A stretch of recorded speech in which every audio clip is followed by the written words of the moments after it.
Bandiraɓe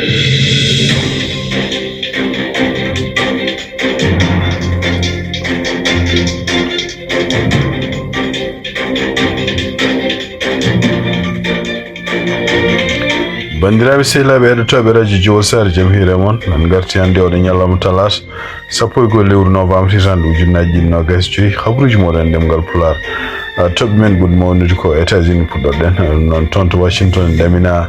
kamɓe sarɗiyankoɓe to suudu house maɓe gota janggo ko fati oɗo facture gumiɗe toon to Sénat habruji men international ko ɓuuri hewde nden ko toon to Sénégal ɗum noon kanko Bachir Diomaye Faye e nder ko décision mo ƴeftuno hannde ñalawma wonde o seeki hono biyeteɗo Aminata Mbodj o lomtini ɗum Aminata Touré jeeyaɓe Pastef en belaka ɗum ɗon jabtima ɗum noon ma en dutto e habruji kewɗi ko fatiɗo e Sénégal e habruji men international ɗum woni toɓɓe men ɓurɗi mawnude e ɗiɗo habruji hannde ɗemin mbaɗan toon hannde e oɗo ñalawma talata 10 lewru novembre hitande ujunnaji ɗiɗi nogas joyyi ma en gartu joni joni.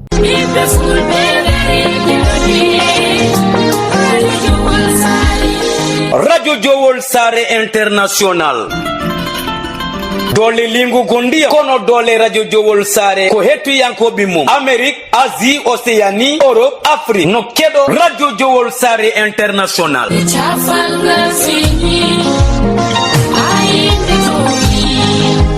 wonande jogiiɓe publicité jokkondiru eya radio Jowol International caggal indicatif Mauritanie waɗa 46 53 84 09 walla mbaɗa 44 18 77 18 walla mbaɗa indicatif dowlaji dendude Amérique plus 1 513 668 03 94 bandiraɓe musidɓe tedduɓe heeɗi min Abou Diobo El Hadji Ngori momi hetto radio Jowol International.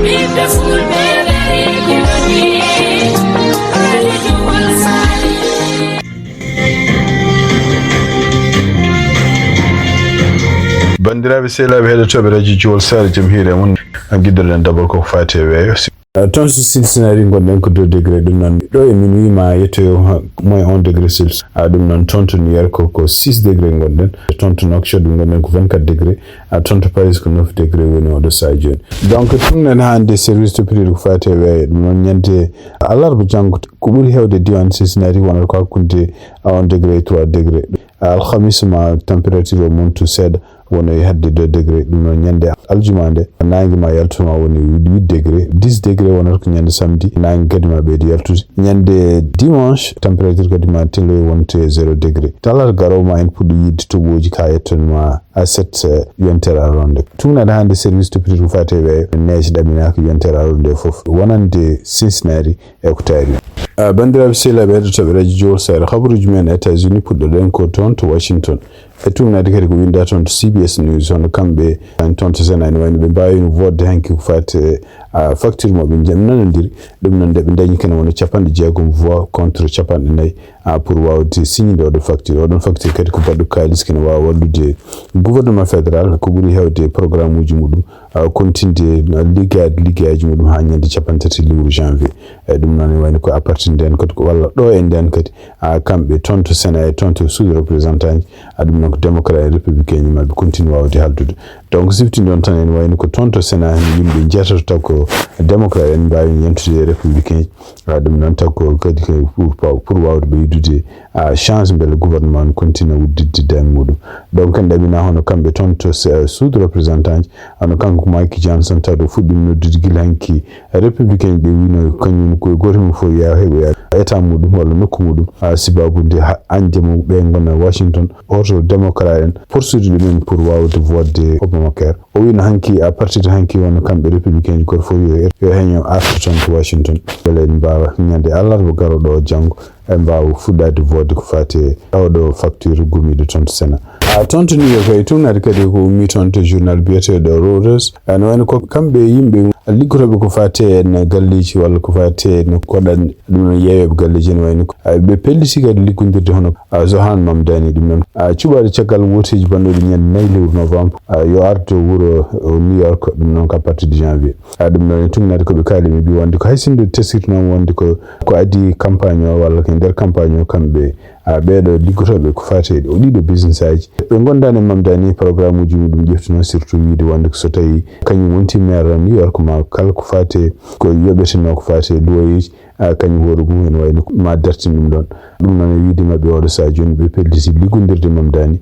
pour beele non seulement ko programme momdani ƴefti o beele en mbawa ballodirde peeje pour ha programme yaara yeeso mais aussi kamɓe no hoto produit business aji mumen produit men to états-unis cakkitorɗen ko toon to Chicago e tumnadi kadi ko winda toon to ABC 7 ɗum noon ko télévision gon toon to Chicago e mbi wonde hono kanko biyeteɗo Greg Bovino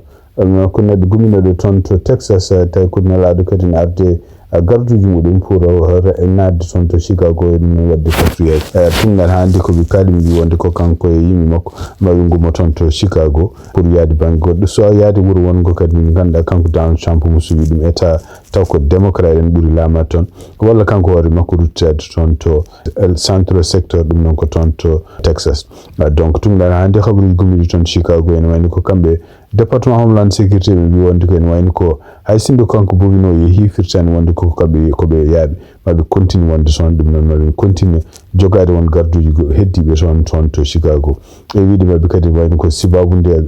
gargol maɓɓe toon walla neldudeɓe toon dadiɓe toon to Chicago en wayno ko fitinaji gonnoɗe toon ɗum ko crime aji gonnoɗe toon gussima tumnadi kadi en wayno ABC 7 Chicago e nder reportage uji ɗi kaali wi wonde ko ene wayno ɗum ɗon wona gonga kala ko fati bonandeji walla kala ko fati fitinaji toon to Chicago ko kuusi déjà e lebbi sappo e ɗiɗi ɓennuɗi toon to Chicago haade maɓe kamɓe ara toon walla haade Donald Trump kañum horum lamade ko wawi wonde fof ene wayno oɗo saha joni hono kanko Donald Trump mon continue ha hande windude trou social makko wiide wonde ko ene wayno ko sibabude ɗeɗo gueɗe ɗo waɗi toon to Washington toon to Chicago e toon kadi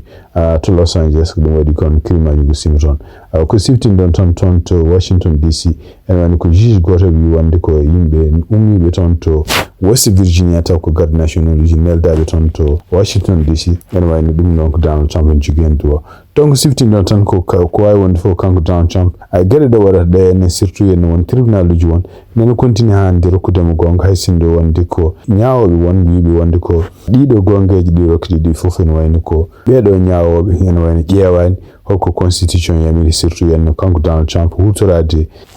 won gueɗe won wiide wonde ko leydi ndi koko yana ɗum noon ko yimɓe ummiɓe caggal leydi walla bandiji walla doole goɗɗe gummiɗi caggal leydi naati e États-Unis janemo ɗum woni kanko Donald Trump omo hutoro national guard ko wawi wonde fof ene wayno ko ɗiɗo haalluji nene continue hakkude kamɓe laamu ngu e kamɓe kadi pelle kewɗe ɗe ganduɗa défendoɓe continue ɓe wullitade wonde ko Donald Trump ko waɗata ko hen ko gueɗe lundiɗe lawol ene wayno ko kanko Donald Trump omo continue wadde hande ko waɗanno henno ko jogade anniya continue neldude militaire uji e nokkuji ɗi ganduɗa kamɓe démocrate en toɓe laami kabaruji e ɗemgal Pulaar e radio Jawol Sare bandiraɓe sehlaɓe heɗotoɓe radio Jowol Sare habaruji meɗen international wayni ko toon Sénégal toon hande tension ngaji ne kewi toon hande ɗum noon ko gila tan samedi ɓennuɗo hono kanko Ousmane Sonko boto ngo nodduno toon ko mbiyata terre meeting ene wayno ko haalino haaluji kewɗi ene jeeya ɗiɗon haaluji ɗi o haalno ko fate en ko mbiyata dental mbiyata coalition Diomaye pour président ganduɗa en kanko Ousmane Sonko o haalino wi wonde ko coordinateur walla gardiɗo ko kala ko yuɓɓinta ko ɓeɗo renduɓe e oɗo coalition noon firti ko parti ji kewɗi ndendi ɗon pour kanko sippotudemo kanko Diomaye Faye pour président ɗum noon ko gila ko addi woteji tan ujunnaji ɗi no gasne kanko Ousmane Sonko noon o haalino wi wonde ko ene wayno goto moɓe keftini wonde ko kañum woni gardotoɗo ndiɗon juɓɓudi ɗum noon coordinatrice ene wayno ko Aissata Mbodj walla Aïda Mbodj ɗum noon ene wayno ko ɗum ko ɗiɗi ko konguɗo haali ene wayno kadi en teskitinomo kanko Ousmane Sonko o yenni kadi hay so haalani ɗumen hono biyeteɗo Mimi Touré o yennino kadi hono biyeteɗo Abdourahmane Diouf siftinɗon noon ɓeɗo ɗiɗi fof ko yimɓe ɓe jeeyaka e Pastef kono noon ko yimɓe jeeyaɓe coalition e Diomaye pour président hande noon e ñalawma hono kanko Bassirou Diomaye Faye gardiɗo leydi Sénégal o waɗino décret présidentiel e nder décret o haali hen o wi wonde ko itti biyeteɗo Aissata Mbodj ɗum noon Aïda Mbodj o itti ɗum wonde ardade coordination ko farte coalition o mbiyata Diomaye pour président ɗum noon o lomtini ɗo noon Mimi Touré ɗum noon ko gila ɗum ne waɗi nde ene wayno ko jaydiyankoɓe hewɓe nden kay surtout presse national et international bino dum do est ce dum do kadi ko beydude ma raw hare wonde hakkunde makko kanko Ousmane Sonko premier ministre mo leydi Sénégal e kanko Bachir Diomaye Faye a gardido leydi Sénégal ko hullude kadi wonde ko hawnaki kadi ndedon hare wonto hebi hande hankadi nokku ene wayno ko be gon koy sernude laabi dum non en woni ciagalde nemi dum do de hono kanko Aminata Touré wayno kanko war makko yettude hono mo lumti hono Aïda Mbodj ay wiidi kadi wonde ko en wayno Aïda Mbodj wadi liggeji baddi fayde kono odo sa jono jabi kadi mo jogi teddungal kadi o rutini teddungal kadi Bachir Diomaye Faye pour nomde mo yarde odo coalition dum non he siftinde on tan en wayno ko kanko Bachir Diomaye Faye nder décret présidentiel mo wadi o wi wonde ko wattude mo don Aminata Touré kadi ko jogido humpiti ko jogido kadi en wawi addude yimbe wadbe walla pelle godde kadi ko gummido e nokkuji goddi hawnaki dum do kadi ma wawa waddude coalition walla galdo dental président Diomaye Faye yaarude yase wawde kadi yaaji pour taw ko niveau national dum non e kikide on kambe tonto Sénégal hono kambe passé be ndendin ko yaaji dum non d'abord ko rendude ko gardugol makko kanko Ousmane Sonko ko wiide wonde d'abord e nder commune ko mbedi wonde ko kanko Bachir Diomaye Faye o ala o hattanani o jogay kadi droit wawde segde hono kanko bieten madame Aïssata Mbodj dum non e wiide mabbe kadi commune ko haale wi wonde ko coalition Bachir Diomaye Faye ko nde wadande hono kanko Bachir Diomaye Faye kanko war makko wonno ton candidat e communiqué o haali kadi mbi wonde ne Aïda Mbodj memetande nomono koye nder botu mongu dum non ko botu ngu nomi dum e kadi en wayno ko kanko Bachir Diomaye Faye wonno ton candidat ko way wonde fo en wayno ko kambe odo parti mo Sonko ardi hono Pastef be mbi wonde ko be keftinani hono gardugol coalition Bachir Diomaye Faye tawarde dum ko Mimi Touré mbi wonde ko Mimi Touré kanyum woru men wayno jogaki anniya moƴƴo e gede mabbe be dendani mum peeje be dendani kadi yidde kala ko faati holno be laamor dum non e wiide mabbe tan ko odo sadio be ndirsi Mimi donc way wonde fo en wayno ko kambe Pastef e nder haaluji be kala mbi wonde ko faati fewnidde odo coalition ko hunde fuddinde to boyi e kadi en wayno ko Aminata Mbodj hono fuddi wadde gede kewde mona Bachir Diomaye Faye gardido leydi Sénégal wawi arde segdem donc siftin don hono kambe Pastef pamni kadi mbi gila élection ngaji présidentielle bannude mars hitande ujunaji 2024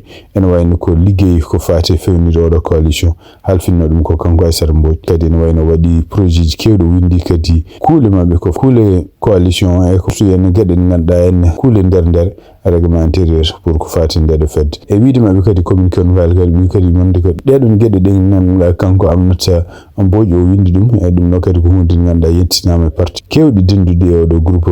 coalition Diomaye Faye groupe o kadi no wayni hebi dum nder conférence mabbe banno dedon gede bindade nganda ko faati jubudi coalition Diomaye pour président fadano tan ko kambe ardibe parti gondi don di fo bela be jabadum e wiide mabbe communiqué o kadi wayni ko nder ko nandirno en wayni ko coalition ko wonno inde mum ko changino wadano joni ko alliance patriotique pour le travail et l'éthique dum biat dum ko apte e wiide mabbe tawdi ko Bachir Diomaye Faye object ko anni mum ko yinno waddi ko hebi dum pour subedi won président mo leydi Sénégal donc way won fo conclusion lettre mabbe en bi wonde ko wayno parti Pastef ni continue ha ande agenda mudum surtout ko faate leydi Sénégal et surtout kadi wawde rindinde organisation ngaji kewdi pour belen wawa beydude mawnude base mudum militante à ton Sénégal e kadi en wawi kadi beydude mawnude ko mbiyata taw kanko Aïda Mbodj ardi dum non en wayni ko wawi wonde fof en wayni ko odo lettre holdi ko wonde ko kambe parti Pastef be beltaki e ko Bachir Diomaye Faye wadi ko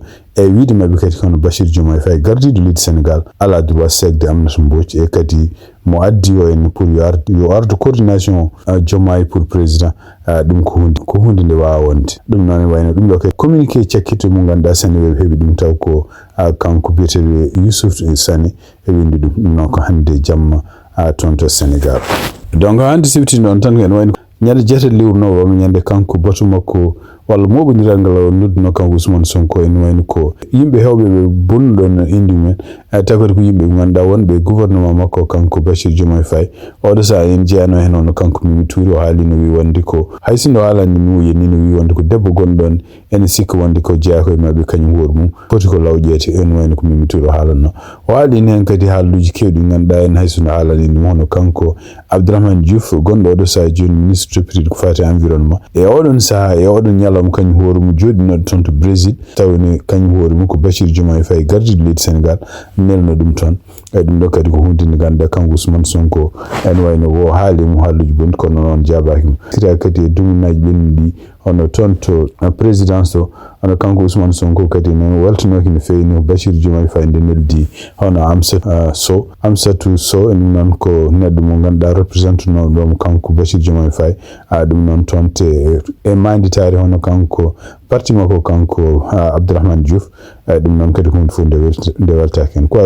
way wonde fo tonte Sénégal awde jamma hande walla nyalom hande faade jang subako kewar fayre mawdu won ton kadi urburu minen beydo hewta hakkunde kanko gardi leydi Sénégal hono kanko Bashir Diomaye Faye e premier ministre mon leydi Sénégal hono Ousmane Sonko ko siftin don tan ko nyande botu ngu kadi ko fela hen no wayni ko kanko ministre de l'intérieur en wayni ko holno haɗiri hono yimbe jeenobe opposition wadde dental mumen ko kañum ko min gidino dabbude ni pour wiide wonde no mbaɗa ngal ɗon dental ɗon ɗo ɗiɗi nokku cede Ousmane Sonko haalde ha kanko préfet mo Dakar o jaɓandi men e wiide opposition oɗo sa joni ɗum ɗo fof ko gueɗe ɗe ganduɗa en kanko Bamba Cissé ko gonɗo ministre de l'intérieur so gueɗe ɗe waɗata ɗe hankkadi wonti natti wonde hankkadi gueɗe suuɗade haysinde wonde ko Ousmane Sonko ne raw ɗon tawi Ousmane Sonko sakkiri haalde holde waɗata batu muɗum e kadi to waɗata batu mum to wona e nokku ɗon ɗo ɓe mbaɗɗa ɓeɗo salade mo artudemo balɗe ɗiɗi haade batu ngu ɗon wadde e wiide wonde ko ɓeɗon yimɓe opposition ngala droit wadde batuji ɗum ɗo fof kadi ko hunde nde ganduɗa en ko hunde nde ganduɗa hutorade doole muɗum walla sibabu kañum laami pour wadde ko wala tinjon tan noon kanko Ousmane Sonko oɗo saha mo gonɗen woni koye congé ɗum noon ƴefti congé makko gila alarba ɓenɗo en wiide wonde ko wonde ene wayno ko décret présidentiel yaltini caggal muɗum hono kanko Yassine Fall ne wayno ko waɗama kanko woni premier ministre oɗo saha joni toon to leydi Sénégal siftinde on tan kadi ko wuruɓete e ko haalete kono Yassine Fall kañum woru mum ene wayno ko haysinde koye ministre ji makko kanko Ousmane Sonko jeeya ene wayno ko wona neɗɗo mo ganduɗa ɓeytiɗo moɗo saha joni ɓuuri batade ko hono Bashir Diomaye Faye toon kadi to Dakar ko yiya hande hono kanko ministre toppitiɗo ko fati environnement e transition écologique hono docteur Abdourahmane Diouf ene wayno arini toon kadi to assemblée nationale mabɓe ɗum noon addunoma toon ko pour beela mo wotane budget ko fati e oɗo ministére mo ari ɗum noon e caggal nde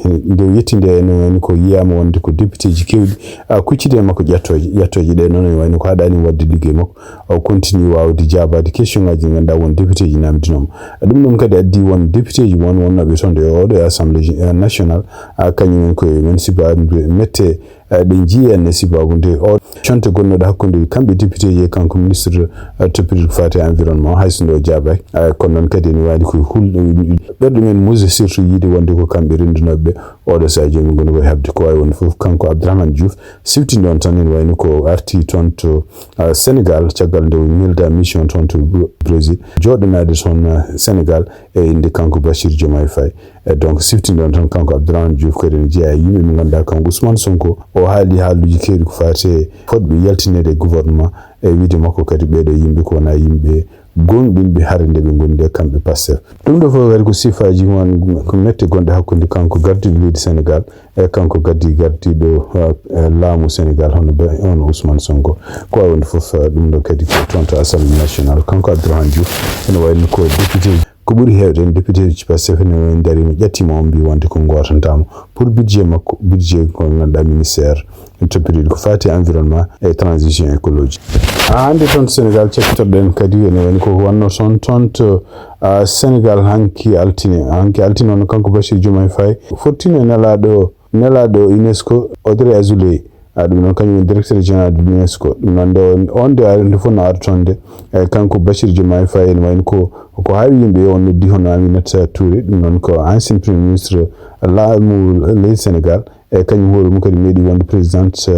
conseil économique et social et environnemental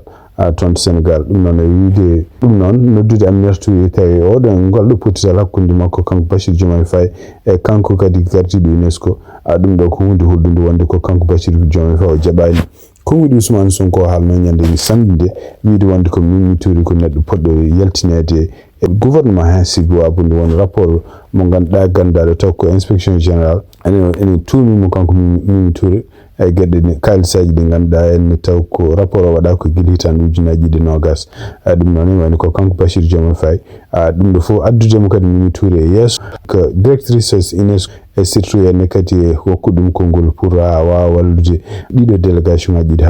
haldude e kadi yettude no fewi jokkodiral gongal hakkunde UNESCO e kamɓe Sénégal ɗum ɗo fof ko signe wonede kanko Bachir Diomaye Faye ɗum wayno o welaka no fewi Ousmane Sonko ko haale Mimi Touré ko wawi wonde fof ne wayno ha hande kanko Bachir Diomaye Faye mon hutoro wonde en tant que président leydi Sénégal ene wayno ko gueɗe fof dartoto koɗo makko ɗo henna ko kanko woni arbitre ko fati kala haareji walla kala dukoji gonɗi toon ɗum noon koɗo makko ɗo haadata ko wawi wonde fof kanko Bachir Diomaye Faye hanki invité mo toon Mimi Touré ɗum ɗo kadi ko réponse gadano mo ganduɗa o waɗi contre Ousmane Sonko pour haalluji ɗi haale Mimi Touré siftinɗon tan kanko Ousmane Sonko wino Mimi Touré ko neɗɗo mo ganduɗa poɗɗo yaltinede e gouvernement kadi ko neɗɗo mo ganduɗa ene waɗa sadio en enquête goɗɗo taw ko inspection général ene jogui rapport mo ganduɗa baɗaɗo hitande ujunaji ɗiɗi nogas taw kanko Ousmane Sonko mo jogui donc o hawi yimɓe kadi tumnade kadi haralleɓe ko fate constitution toon Sénégal kala ko woni rapport aji gummiɗi toon to inspection général rewata d' abord koto kanko gardiɗo leydi Sénégal wona to Ousmane Sonko ɗum noon ko wawi wonde fof ene wayno ko harande nane continue hakkude kamɓe ɓeɗo jeeyanoɓe parti Pastef e surtout kanko gardiɗo leydi Sénégal e kanko gardiɗo gouvernement Sénégal. bandiraɓe sehilaɓe heɗotoɓe radio Jowol Sare habaruji min joganno on hannde e ɗemgal Pulaar e oɗo ñalawma talata 12 lewru novembre hitande ujunnaji ɗiɗi nogas joyi gasi ha laaɓi yen mbaali jaam ha janggo kadi so Allah jaaɓi on jarama.